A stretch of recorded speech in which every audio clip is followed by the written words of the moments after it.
All right. So thanks everyone for coming. As I say, I may have to be distracted every so often. Anyone who comes in, I have to admit. So I have to try and keep track of the list of participants. As I say, this. Oh, hang on, who's chatting? No. Okay. Um, as I say, the call is being recorded. So if you anything that you say can be used in evidence against you, and will be held for posterity and potentially used. I'm also going to put everyone on mute. So you can unmute yourself with the button on the left-hand side, but also thanks to the wonders of modern technology with Zoom, you can, if you hold the space bar down, that will also unmute yourself. So if you want to interject at any point, if you want to heckle me or whatever, I've got no problems with that. Just hold the space bar down and talk. You can interject at any point. Let me just share my screen. Oh, hang on. Oh, hang on. Share. Right, so hopefully you can all see my screen, which says hopefully the Equation of Sales book launch. Yeah, excellent. All right, so about 12 years ago or so, I did one of many personality profiles that I have done in my life. And sorry, I've just realized that now I can't see the list of participants. And there we go. Hang on. Right, there.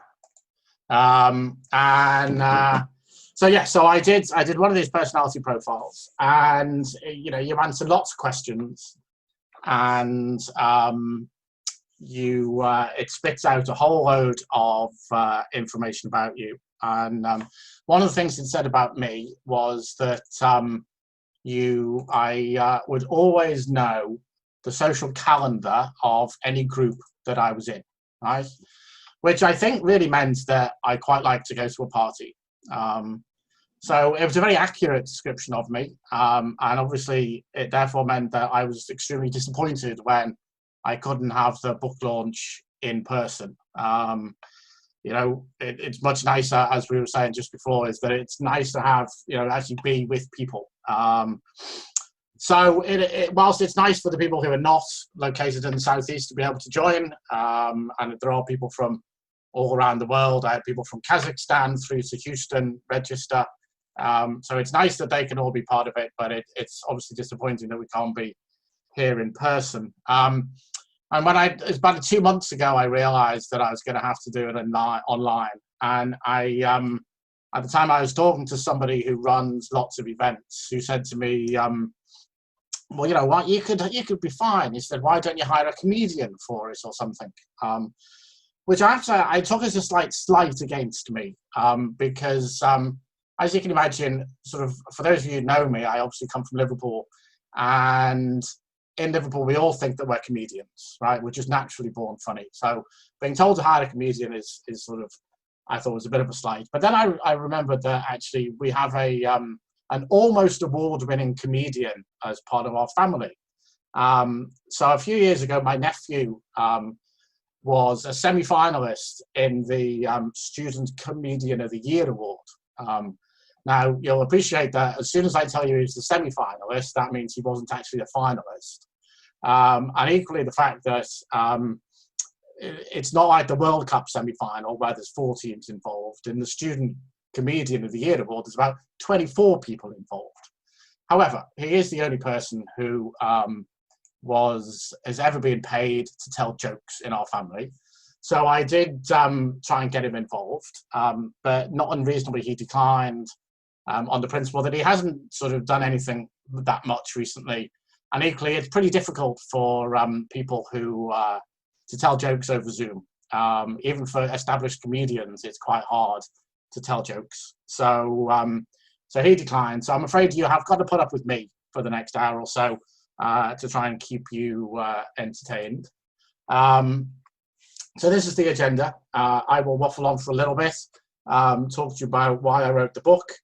I'll talk about the World Cup of Sales Problems, which was a little sort of competition that I ran over the summer and some of you participated in. I'll open it up for question and answers. So if you want to ask a question, can you just write in the chat, I'd like to ask a question. Don't write what your question is, because obviously if you want to ask me a difficult question, I wouldn't ask you otherwise, you know, if you're going to ask me a difficult one. And it also means that more people will talk than just me. So just write in the chat that you want to ask a question. We'll have a quiz where someone will get the chance, well, someone will win a bottle of champagne. The questions are not difficult. You will see or hear the answers to 4 out of 5 of the questions between now and the time that we have the quiz, right? So it's not that difficult to answer them, right? And then we'll just finish with the wrap up. I will try and finish by 5 o'clock. I know a couple of people need to go by then. If there are more questions, I'm happy to stay on for longer if that's required. Okay. So moving on. Oh, so there's my bottle of champagne. That's right. There we go. So growing up, so why did I write a book? It kind of goes back to sort of first principles almost. Growing up, I didn't really know what I wanted to do with my life. Like most people growing up in Liverpool, obviously I wanted to play football for Liverpool Football Club, and I have to admit that that ambition has only just been sort of dropped from my life. It would have been nice, but obviously I didn't achieve that. Probably my first job could have given me a clue as to what I was going to do. So at the age of 18, I was an ice cream salesman. And one of the things I teach people is the fact that you should always appreciate the product that you're selling, you know, be enthusiastic about it and like it. So it has to be said, I appreciated the ice creams about 3 or 4 times every shift. That was a good job. But even when I left college, I really still didn't know what I wanted to do. I did have the idea, I had 2 things that were important to me. One was that I didn't want to work with computers, and the other was that I didn't want to work in an office. So that was fine, but I decided that being a geophysicist would satisfy both of those requirements. So I started a master's degree in geophysics and discovered that geophysicists actually work extensively with computers, and the vast majority of them work in an office. So that was a bit of a problem. But by the end of the master's, I'd actually found that I quite liked computers. I was able to do it reasonably well. I still wasn't that keen on working in an office though. But anyway, I got a job as a geophysicist and started doing that. And it took me about 8 years to sort of realize that I really didn't want to do that at all. And so I was lucky that at the time, the company that supplied a lot of the software technology that we used was looking to recruit people. And they came and talked to me about, you know, variety and travel and wonders, and I was immediately sold. And so I got my first job in sales. And my second week on the job, we were doing a series of demonstrations around various oil companies in London. And it's not like doing a demonstration today where you can just take a laptop into any office, plug it into any computer, and present to almost anybody. We had to have quite specialist equipment with us. So the computer that we used was like this, quite a big beast in a packing case. Obviously, in order to run it, it doesn't have any screens with it, so we had to have screens. We didn't have flat screens, so we had to take 2 screens, that sort of size, around with it. And then to project it, we had 2 projectors that were about 4 foot long. I can't even find a picture on Google of those projectors. They're that old and that antiquated. But in order to get around, we had to take it all in a transit van. So second week on the job, I find myself driving a transit van of equipment around London. And I just thought it was just the best job ever. I was not in an office. And so I started a career in sales, and I sort of have done that ever since, pretty much. But of course, all good things come to an end, and pretty much 5 years ago this week, I think it was, the role that I was in was made redundant, and I had a choice. I had a choice to go and take what I consider to be a poison chalice of a job in the company that I was in, or I could go and start again in another company, or I could start my own company and be a consultant. And the reason that I chose the last option is related to this living room. So, just pause for a second.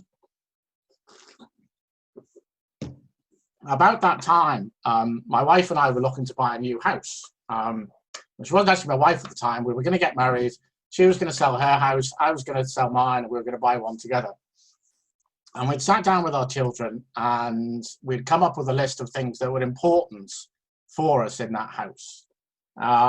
So there was the obvious things like 4 bedrooms, off-road parking, that sort of thing. There's also some more interesting things that we wanted, like Robbie wanted a man cave. So that was on the list as well. So we had a list of about 25 things that were on our, priority list for this house. And so this particular house that this living room was in was one of the houses that we were interested in.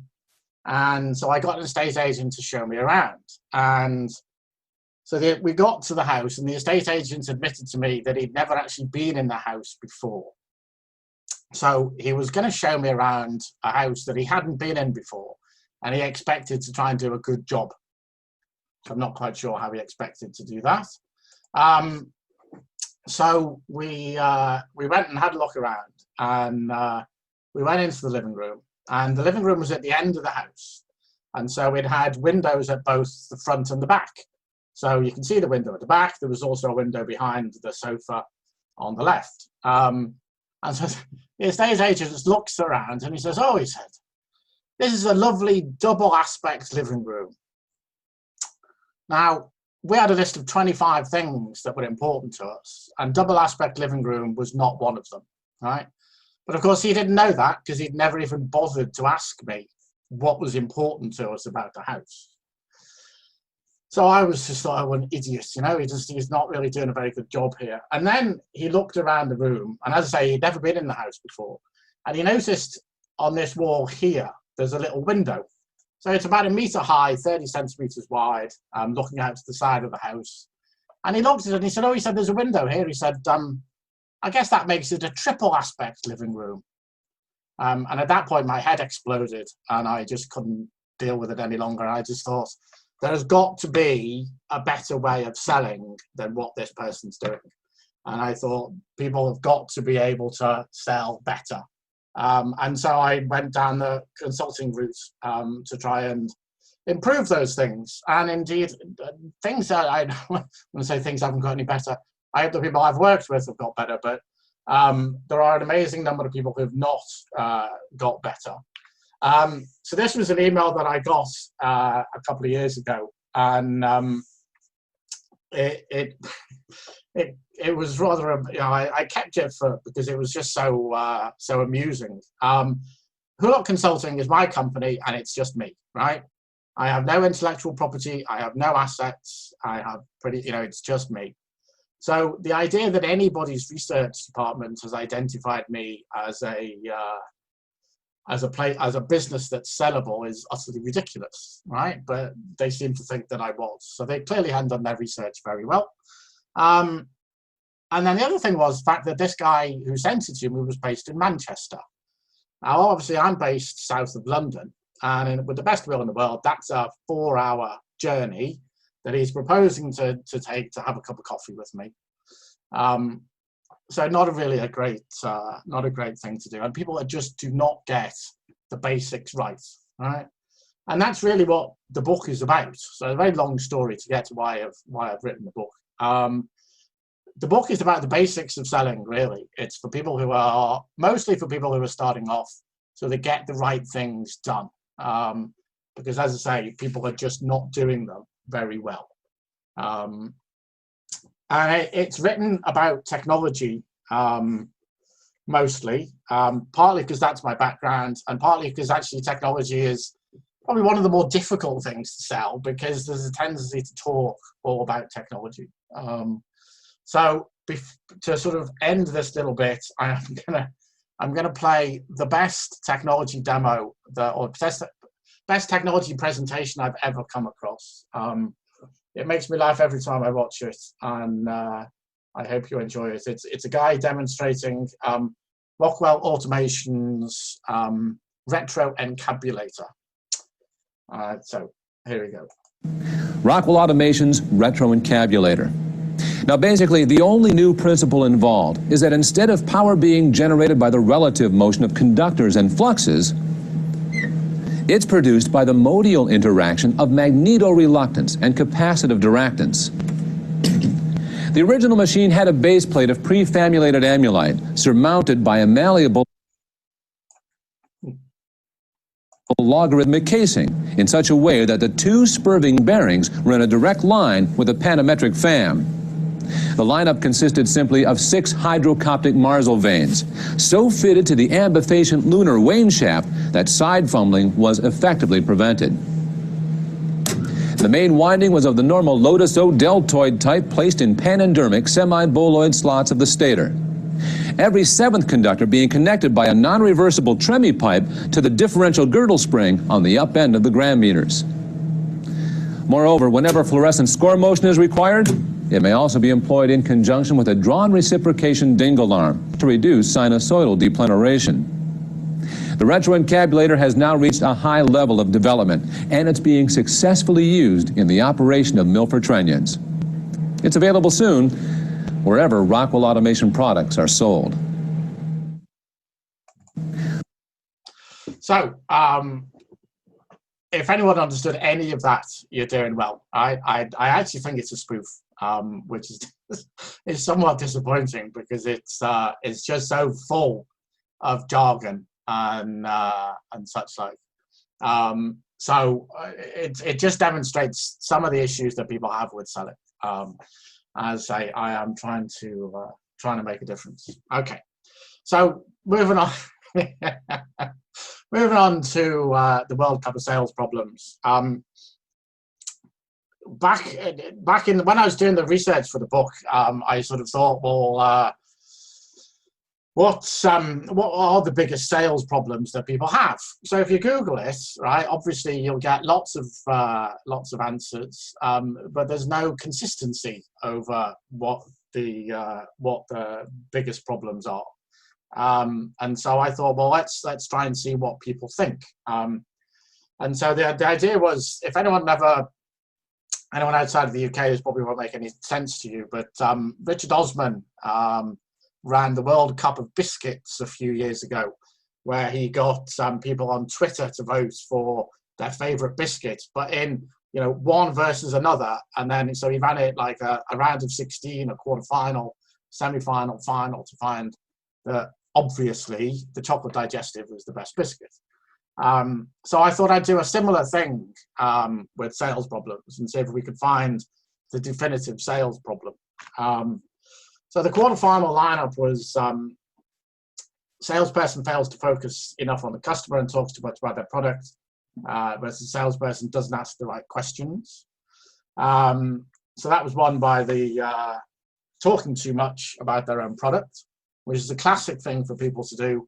You go in and talk all about yourself and not listen to the customer. So the second one fails, the salesperson fails to properly qualify an opportunity, versus struggling to get noticed by a prospective customer. Well, again, classic problem is to fail to qualify an opportunity and spend time chasing poor opportunities or the wrong customers. And I suspect everyone's done that at times. Doesn't differentiate their product from the competition, versus doesn't provide a compelling reason for the customer to change. So that was won by the compelling reason to change. And then the last quarterfinal was the salesperson doesn't engage with the right people, versus not understanding the basic problems that the product solves. So not understanding the problem for the customer. And so that was won by not engaging with all the right people. So after all that voting, we then move on to the semi-finals. So in the first semi-final, failed to focus on the customer versus not qualifying opportunities correctly. But interestingly, fails to focus on the customer and talk so much about their product, won that one.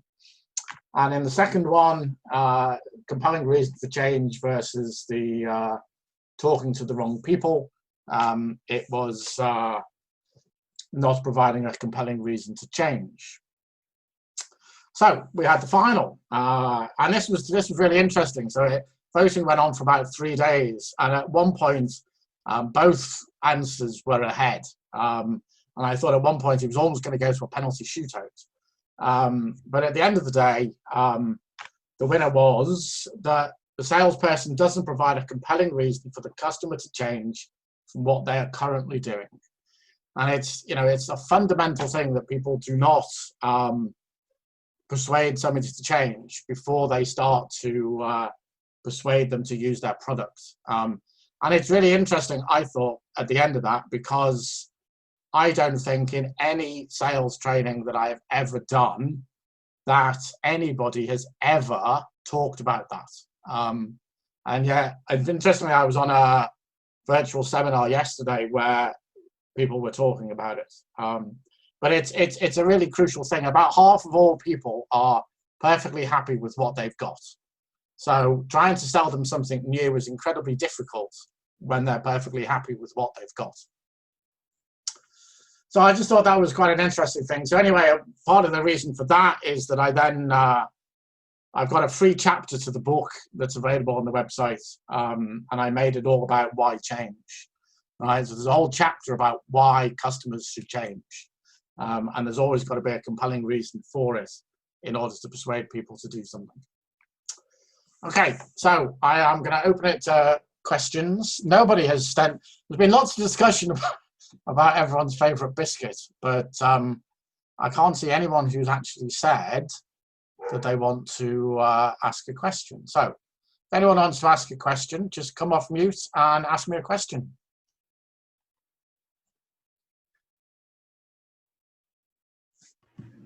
Tim, it's Michael Hayes here. I'd like to ask a question, if you don't mind. You said earlier, obviously, you've had a big technology focus in the past, and this book does reference that and to a strong degree. Do you think a lot of this is, especially for people new to sales, a lot of this crosses over into other industries? And if not, is that something you might follow up on? Yeah, I mean, a lot of the examples that I use in the book are around technology. Because again, that's my background. I think it's perfectly applicable to any other industry. The one thing I do want to do is try and change it or write another version that is for people who are effectively like you and me, who are running our own company, which is just us, right? Because not only do we have to sell ourselves, we have to deliver everything. We have to do everything, you know? Mm-hmm. We are marketing, sales, delivery, tea person, finance, everything.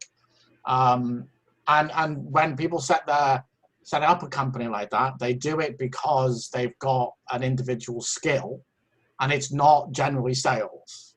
And I think they certainly need help. So I would like to do it more for that. Writing it for specifically for other industries is a bit more tricky, just because I don't have that experience. Yeah, no, that's a good question. Thank you. Isaac, you've got a question. Well, mine wasn't quite so serious, but I was just wondering what classification actually is a Tunnocks caramel log? You know, is it a biscuit? Is it just a confectionery item? You know, I just want to try and get some people engaged here. I don't think it ever featured in the World Cup of Biscuits. Did it not? See, that's just poor. Yeah, that's poor. I think it's anti-Scottish bias, frankly. That'll be it. Yeah. Or because it's like the Scottish football team and doesn't usually qualify for anything. Yeah, it has, yeah. Yeah, not in my living memory anyway. Yeah. All right. So Max, did you want to ask your question?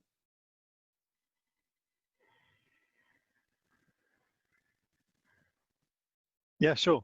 Hi, Tim. Hi, everybody. This is Max speaking. I was just wondering, did you feel happy or did you feel sad when you finally wrote the last word and the last full stop in the book and you knew it was done? So that's an interesting question. I felt relieved. It was difficult because I could have carried on writing, not in terms of length, but in terms of tweaks or adding in an extra little bit. You know, because every day you kind of learn something new, and I could have added it in. So I'm happy where I've got to with it. I could get to version 2. There's no doubt about that. But yeah, it's I was certainly relieved. I think I finished it on Friday. I think it was last week. And it was good that this was coming up because I had to finish it. But yeah, no, it was nice. I think it's as good as it could be today. But that doesn't mean to say it can't get better. So, Francis, what's your question? Hello. I just wondered how long it took you to write the whole thing. Because I've got a few friends who have published books, and yes. It took them a few years. Right. So I started it probably about 2 years ago. Yeah. With the idea that I was going to write it when I was traveling. Yeah. So I thought, I can sit around somewhere or read a book or whatever, or I can write the book. The problem was that every day when I was traveling, I'd spend the day working, and then I had the choice of writing 1,000 words or going to the bar and having a pint. And as you know, Francis, I'm always going to choose. Difficult choice. So it really didn't come on very much until lockdown, really. So I'd written some of it, and then lockdown came along, and it was like all my work dried up, and so it was like, well, let's just get on and write it. Yeah. I had most of the material at that, because it's all my training material, so I had most of that.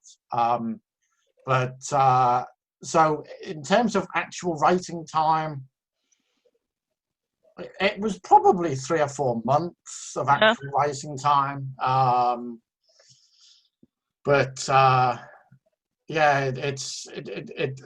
It was over probably about 2 years that I actually wrote it. Okay. Okay. Who was next? Helen. Mute. Hello. Hello. How do I get hold of a fully dedicated signed copy for Dave's Christmas? Well, it is only an ebook, yes, at the moment. Oh, because it needs to have that photo of you selling ice cream in the front. As you think. The front cover is what's behind me. No, I am going to try and get a publisher. I've no idea what people, everyone who's read a chapter sort of was quite positive about it. So I'm kind of hoping that it's okay, but I will have to wait and see. But if I do get it published, you can have signed copies. I don't think that's going to add value to it in any case. Right. Mike, is yours a rude one or a nice one? Cooper.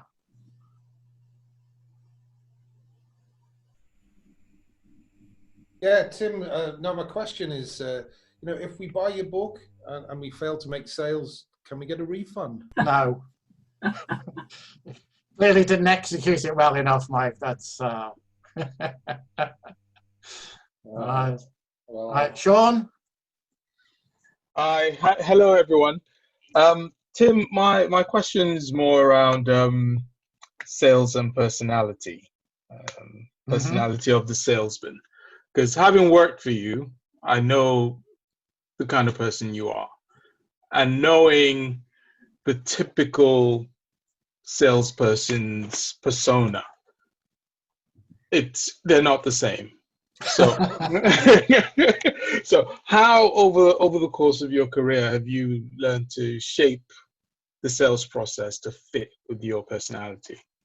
So it's a good question.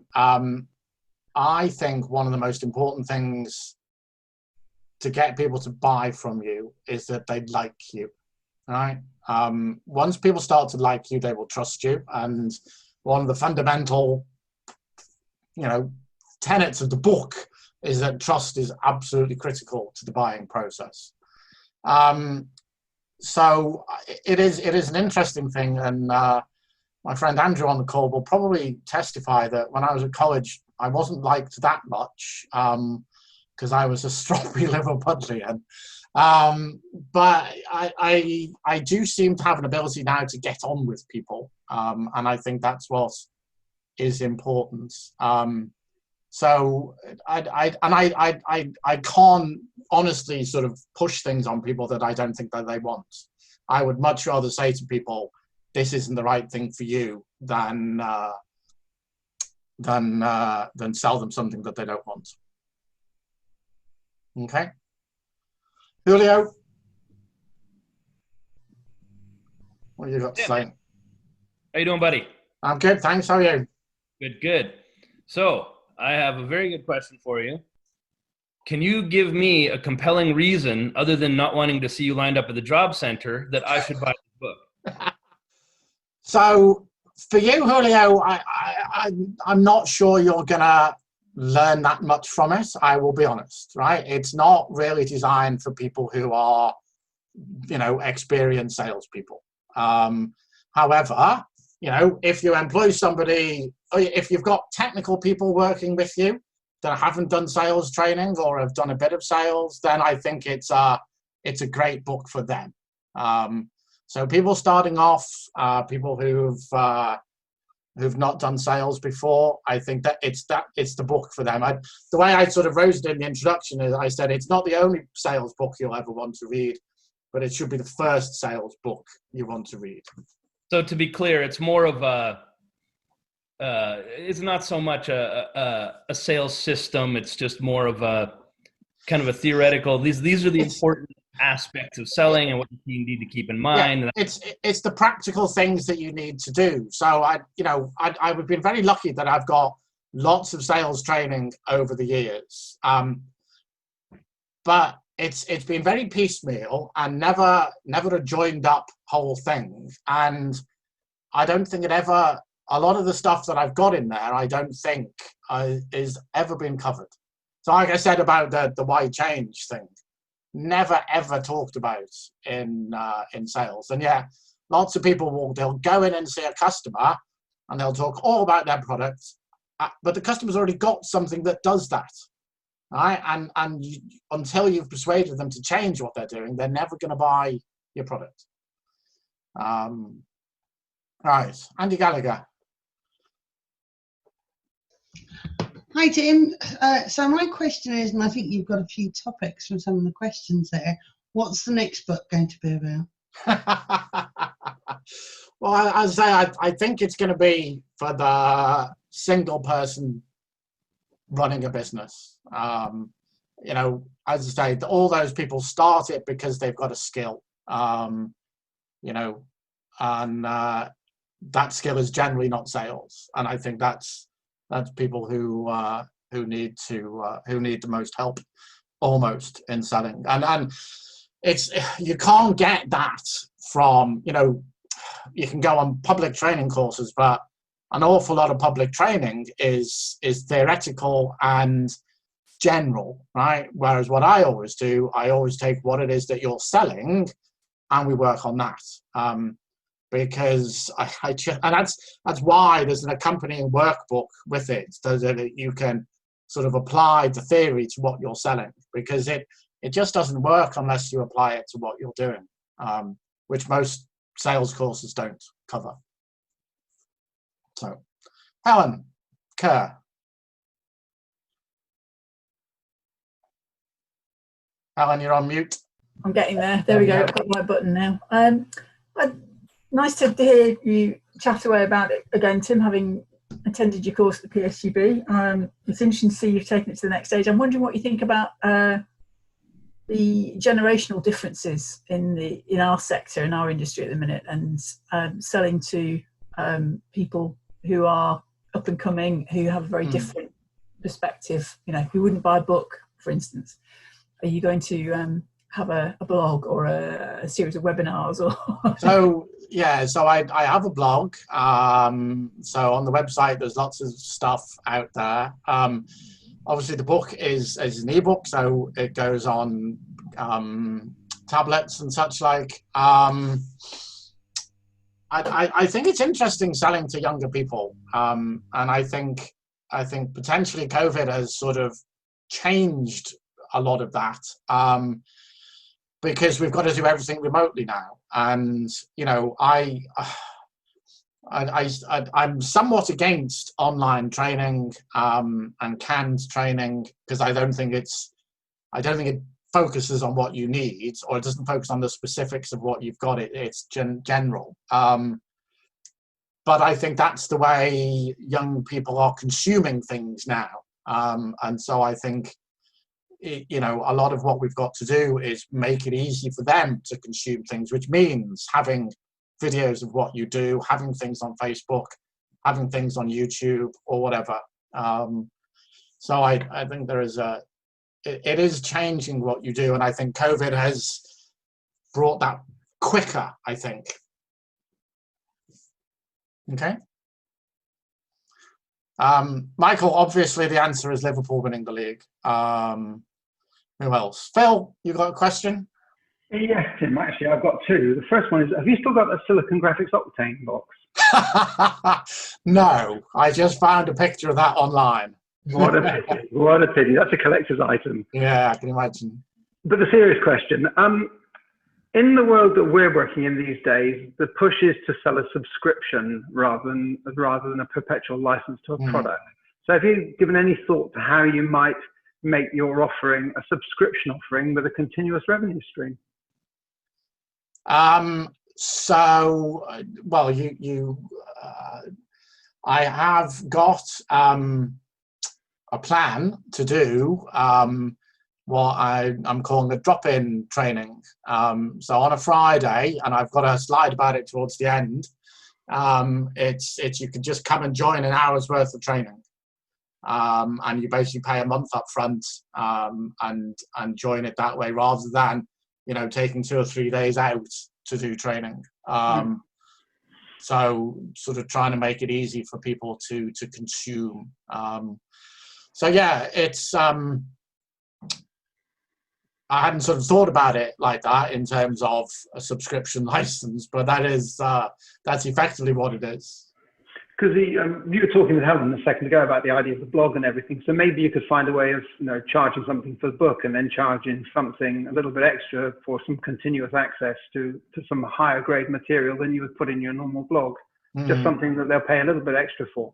Yeah, no, that is the idea. Is that the idea is that you have a scale of offering that goes from the basic level is buy the book, right? But that gets you a dry text to a large extent, and then you move on to the online stuff, and then in-person stuff, and then I have a level called VIP training, or level of consulting.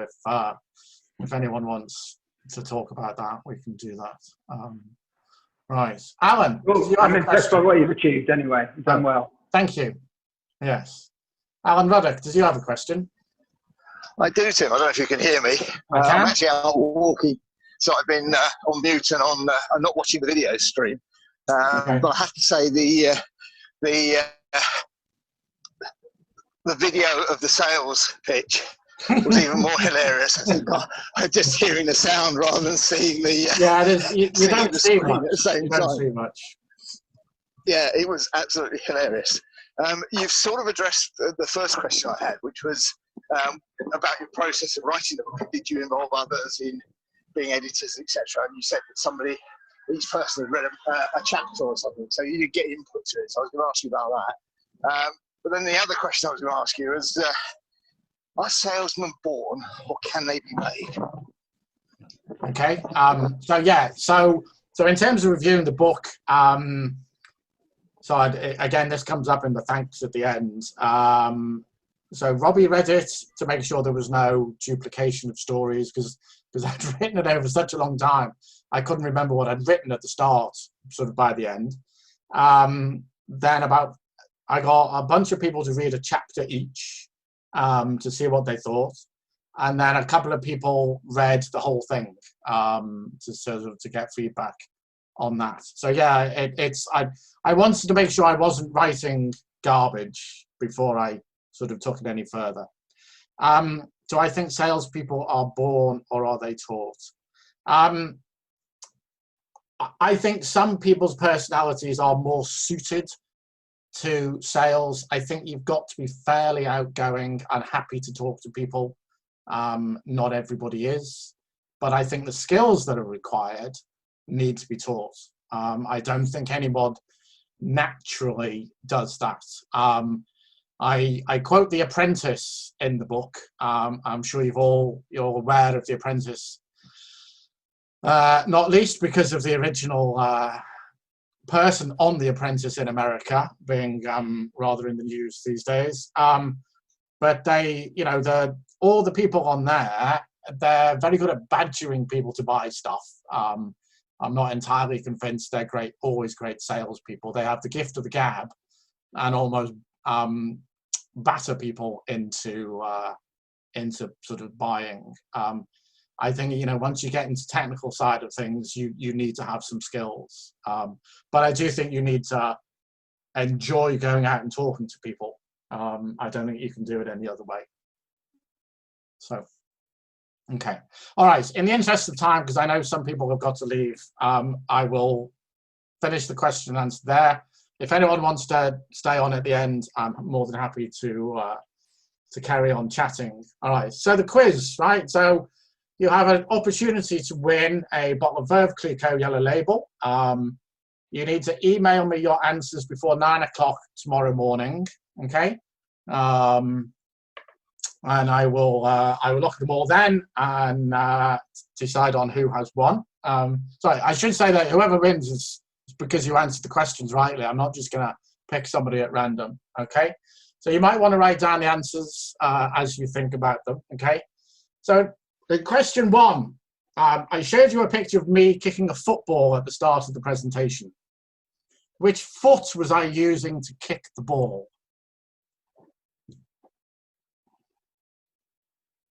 And there's only choice 1 or 2, right? So it's not that difficult, right? Question 2. In the picture of the living room, when I described my head exploding, how many pictures could you see on the walls? So it's just a number.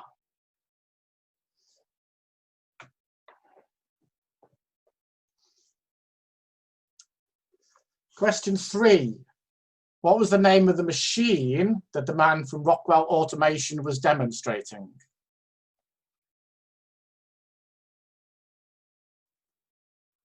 So he said it and I said it. Okay. Question 4. You don't have to get this word for word, but what came second in the World Cup of Sales Problems?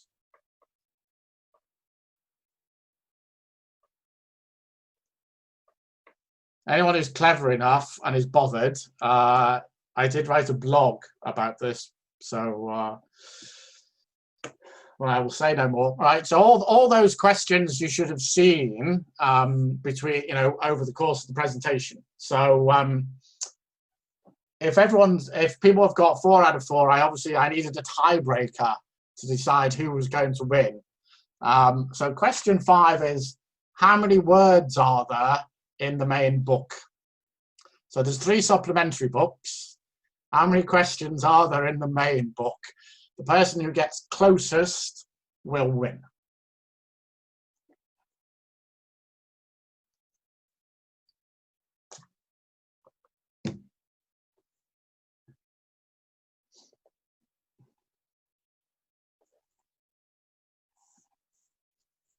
So as I say, if you just email me before 9 o'clock UK time tomorrow, I will see who's won. And you've all got an email off me today, so you should all have my email address. Okay. So there are a number of people and things that I want to thank because I couldn't have got here without it. So yeah, I will be immensely grateful to all of these people. So COVID-19, I have to thank at the start. If it hadn't been for lockdown, I wouldn't have sat down and written most of the book. I certainly wouldn't have written it as fast as I did. I would still be having those pints. So I have to thank that. Robbie, Richard Jeffries, and John Powter all read the whole book and provided great ideas and guidance, and I appreciate that. Robbie obviously had nothing else to do as his A-levels were cancelled, but he did still read it. And there's about 40 people who each read a chapter and provided feedback, and were all very complimentary, which was nice, and convinced me that I wasn't writing utter drivel. Jane Crump of Foreshore Design designed the front and back covers, and really happy with those, so thank you, Jane. Lots of people that I've worked with over the years, many of whom are on the call, have provided ideas, stories, and experiences that have been brought together in the book. A number of you are mentioned in stories in the book, not by name, obviously, but you are in there, and I'm very grateful for that. Everyone I've trained over the last 5 years, as I say, a lot of this is the culmination of all the training and the learning that I've done over the last 5 years.